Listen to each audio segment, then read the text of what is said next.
This is the kind of thing I dreamed about when I first started thinking about dinghy cruising with the family several years ago now, not long after Keira was born. For all the joys of day sailing, there's something very special about turning the busy, open workspace of a dinghy into a cosy den that will keep you warm, dry, and possibly even reasonably comfortable while you share a night with the wild.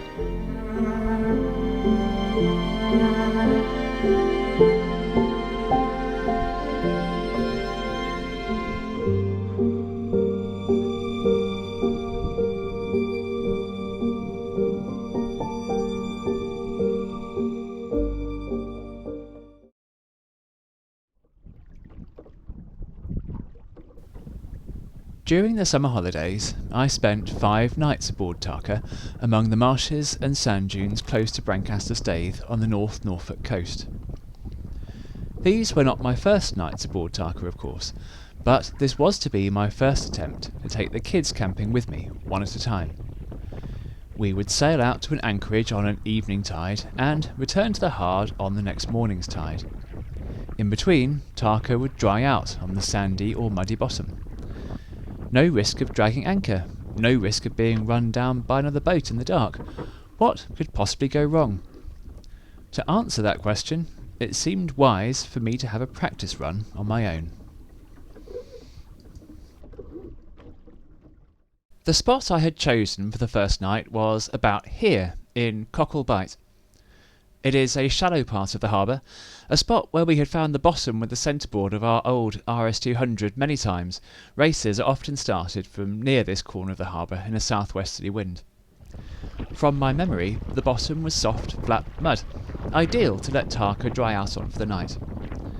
With the exposed, north-facing beach just the other side of the sand dunes, I was looking forward to drifting off to sleep to the sound of surf, safe in a sheltered lagoon of my desert island.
I prodded the bottom with an oar on both sides of the boat immediately after anchoring, and then again every so often as the tide fell, to check that we were going to dry out on a flat bit, as Tarka swung gently on her anchor line.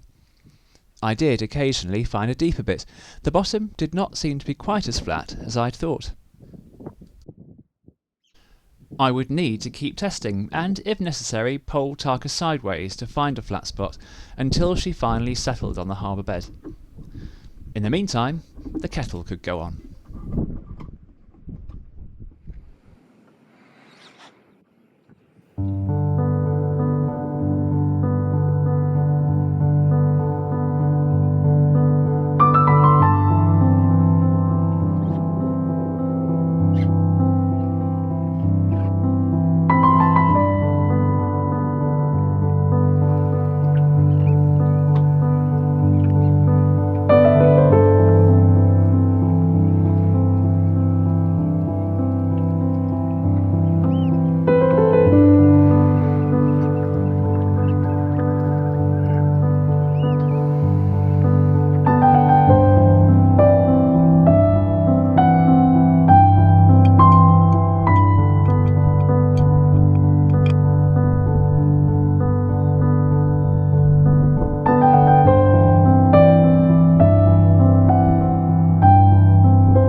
Ever since I'd anchored, the wind had been slowly building. The forecast was for about 8 knots of northerly wind overnight, with a possibility of some rain. An excellent chance to test my new tarpaulin, which I hoped would virtually guarantee that I would stay dry, and not be too noisy, in just a gentle breeze.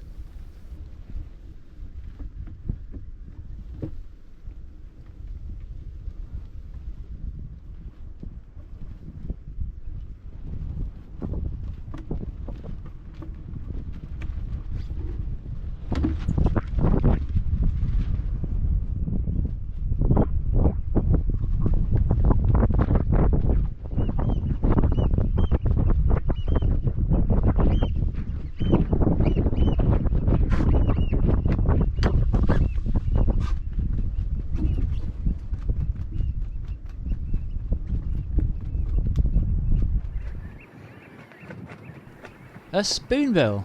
An absolute gift for a basic birder like me. No need to dive for the book to identify this one.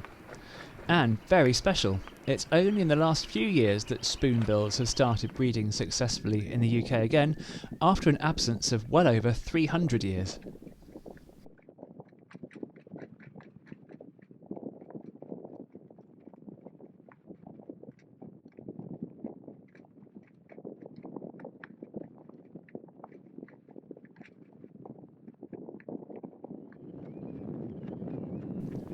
A last look around before turning in for the night.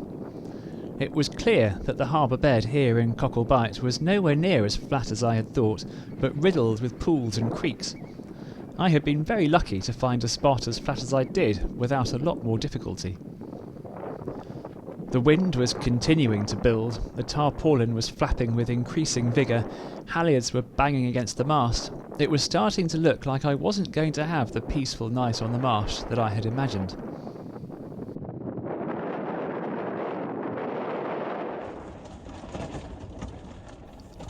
And I didn't. After trying to fall asleep to this racket for a couple of hours, I got up and took the tarpaulin down.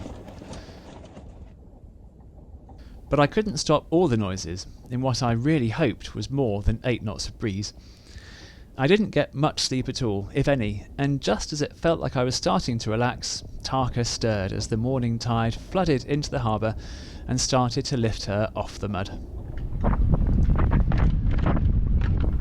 The morning dawned grey, cool and windy, and I could see heavy rain approaching on the weather radar. If I was to avoid a real soaking, it was time to call it a night and return to base as quickly as possible.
It did rain hard that morning, but in the afternoon the skies cleared again and we all went for a low tide walk in search of a flatter bottom to dry out on that night.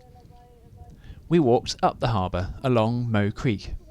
It might not feel quite so wild here, in between the village and the golf course, but there's still plenty of marsh. A few hundred yards beyond the end of the moorings, we found this flat bed of muddy sand that would do very nicely. How would I be able to find the spot again at high tide? Of course, I dropped a pin on Google Maps, but it would be nice not to have to use it. We found this farm track on the hillside above. If we anchored in line with that, roughly halfway between the two marshy banks, we would be roughly in the middle of the flat patch.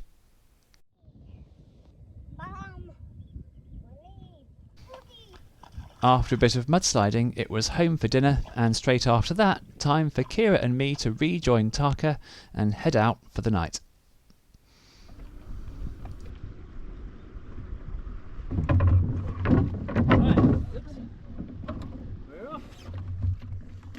There was very little wind, not enough to justify hoisting the sails, but we would be able to row gently, letting the current do most of the work.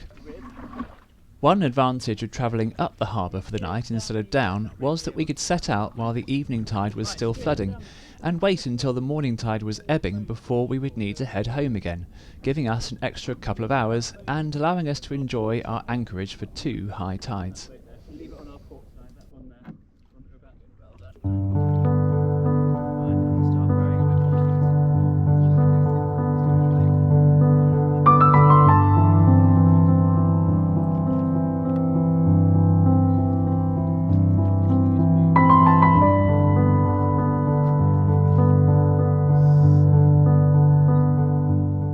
Reaching our anchorage, we drifted a bit and rowed a bit, trying to work Tarka into the right spot to drop the anchor so that when she swung round as the tide changed, she would be somewhere near the middle of that flat bed of sand and mud.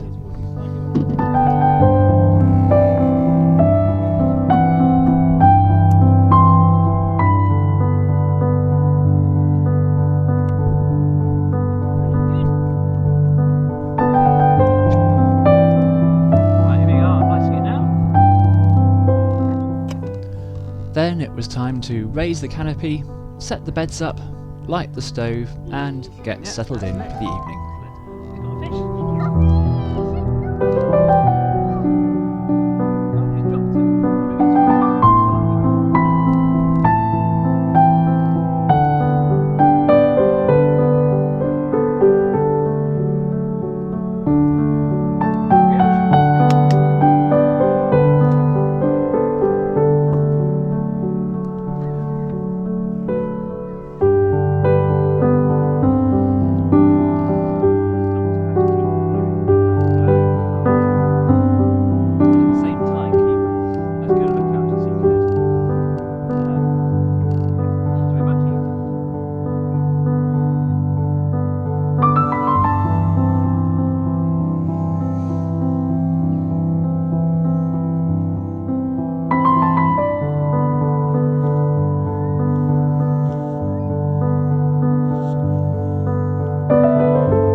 In the morning, we were visited by a spoonbill again, and then by thousands of bugs.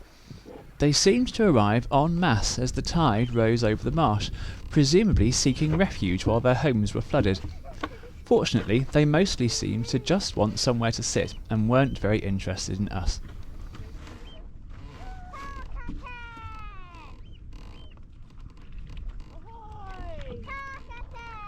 Then, James and Sarah arrived by paddleboard, and Keira went for a swim.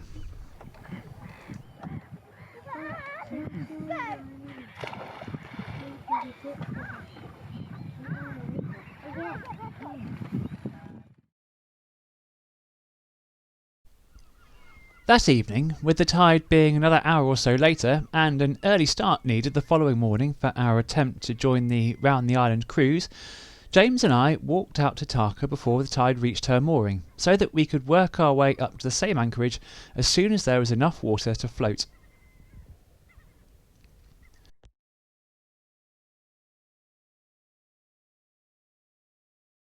We're swinging. When the water came, it came very fast.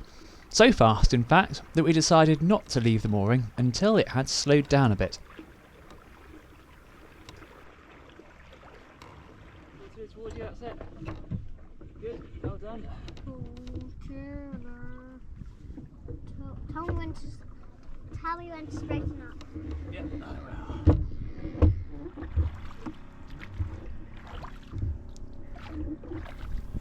Even then, there was no need to row any harder than just enough to avoid the moored boats. That boat maybe, because the oars almost touched it, didn't they? But that's really good.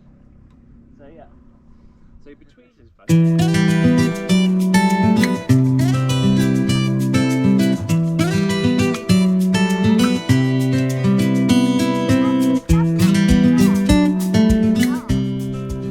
We went aground once, very gently.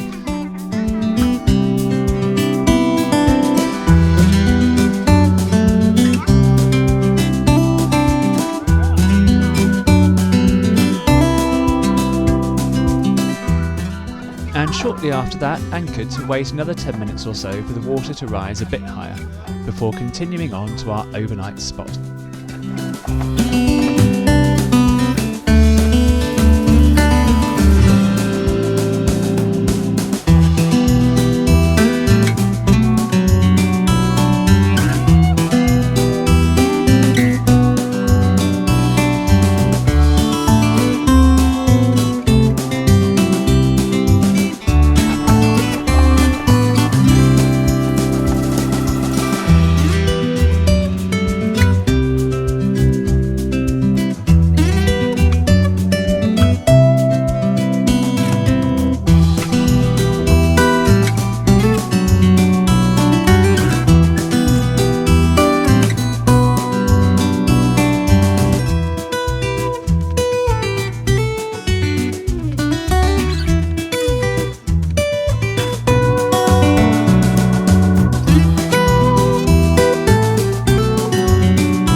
We were up just in time to see the tide start racing in again, and we had to hurry breakfast in order to set sail and head for the Hard to collect Sarah and Keira, and then set off together for our attempt to circumnavigate Scolt Head.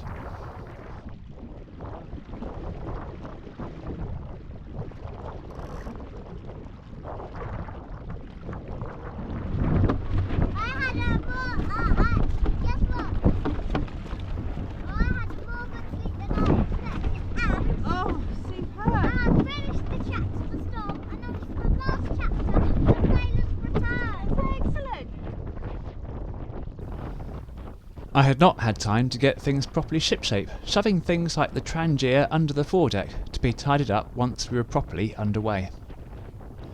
So that had been 3 nights in a row on board Tarka for me. Brilliant fun, and successful enough, with the only significant problem being that, unlike Keira and James, I had not got much sleep on any of them.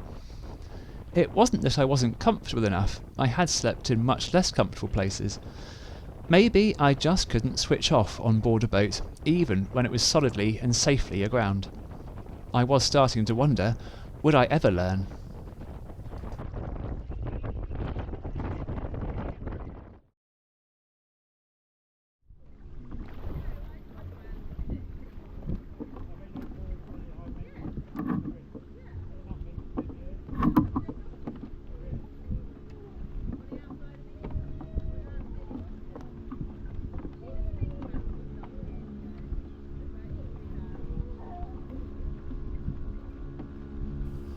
Four weeks later, near the end of August, we brought Tarka back up to Brancaster Staithe.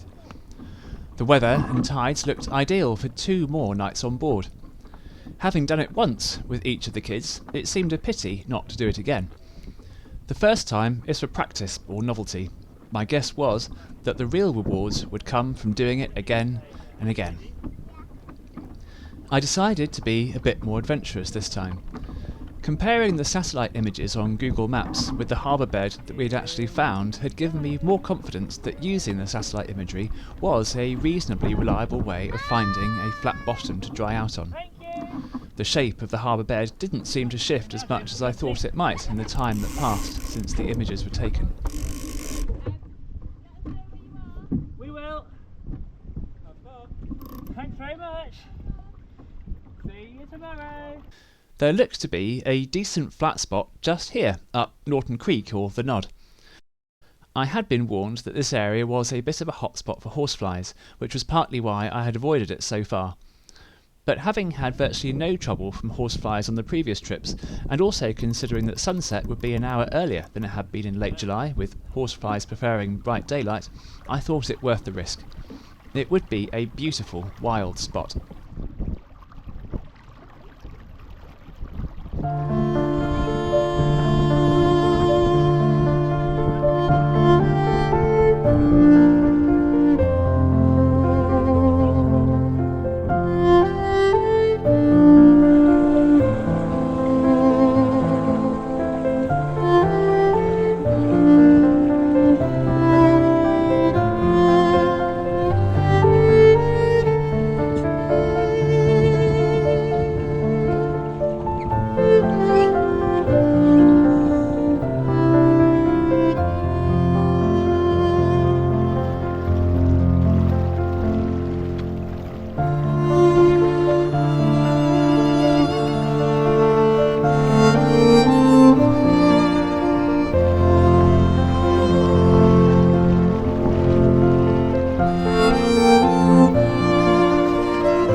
Finding exactly the right place did take a bit of time, drifting slowly, checking our position on the phone, prodding at the bottom with an oar, anchoring and re-anchoring a couple of times.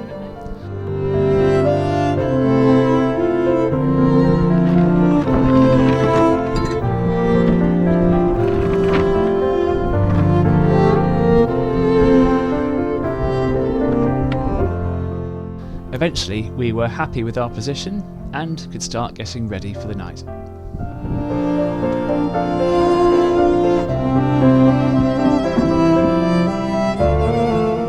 First, the canopy would go up, and then the floorboards could be rearranged to make the berths. Then the sleeping bags and pillows could come out, and sailing kit be stowed underneath.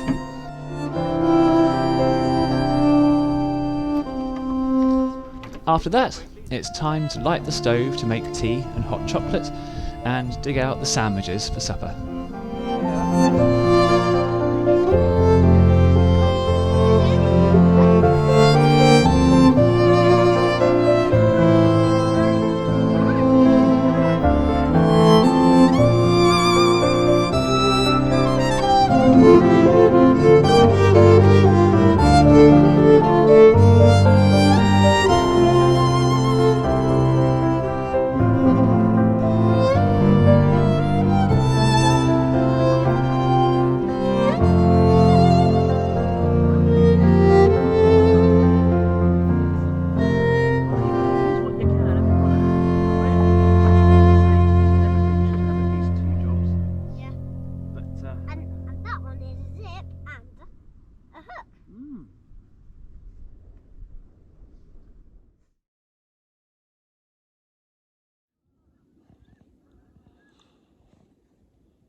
Yeah.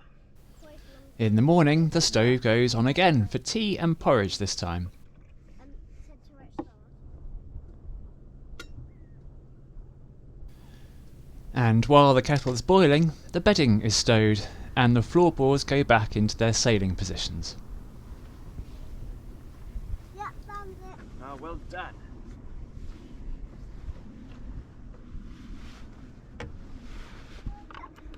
That's water all around us. A bit salty, I think.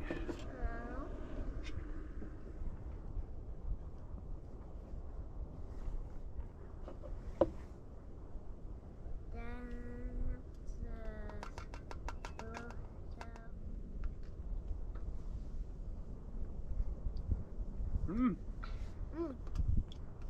Good porridge. Not bad, eh? Not bad. Yeah, not bad. It's not.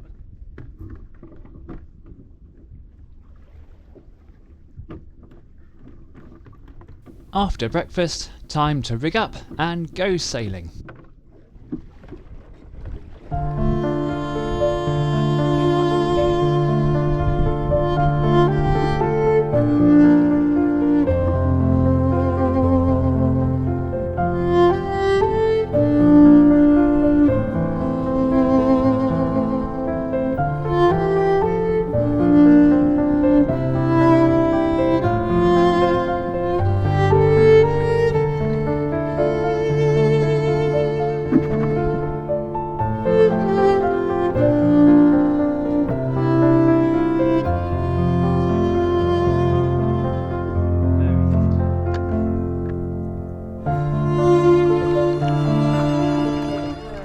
A very light breeze this morning, enough to sail, but also very nice for paddleboarding. Sarah and Keira got up early to come and share the morning tide with us.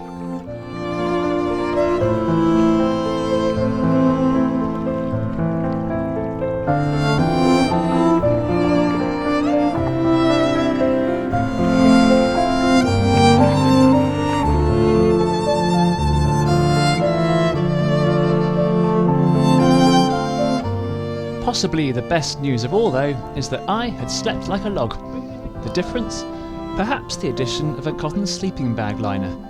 Maybe that was the last little comfort that my brain needed to be convinced that it was okay to go to sleep.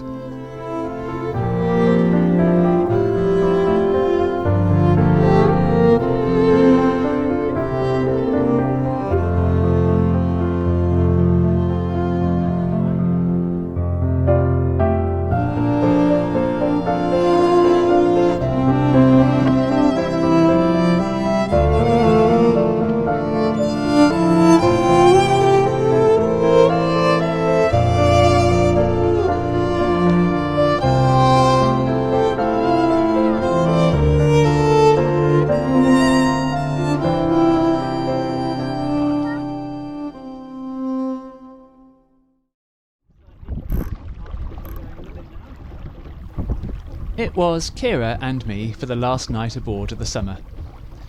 We sailed to the same spot James and I had anchored at the night before.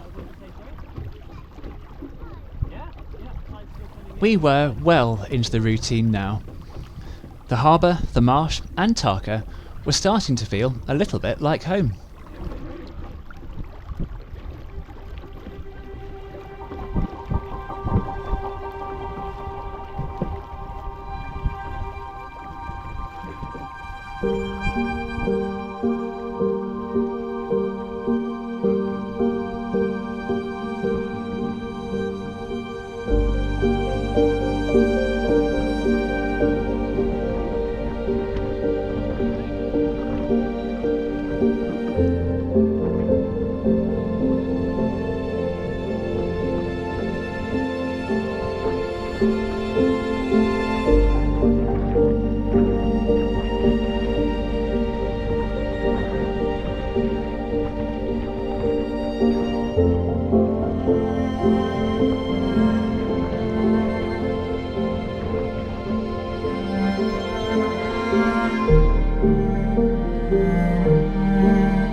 Perfect.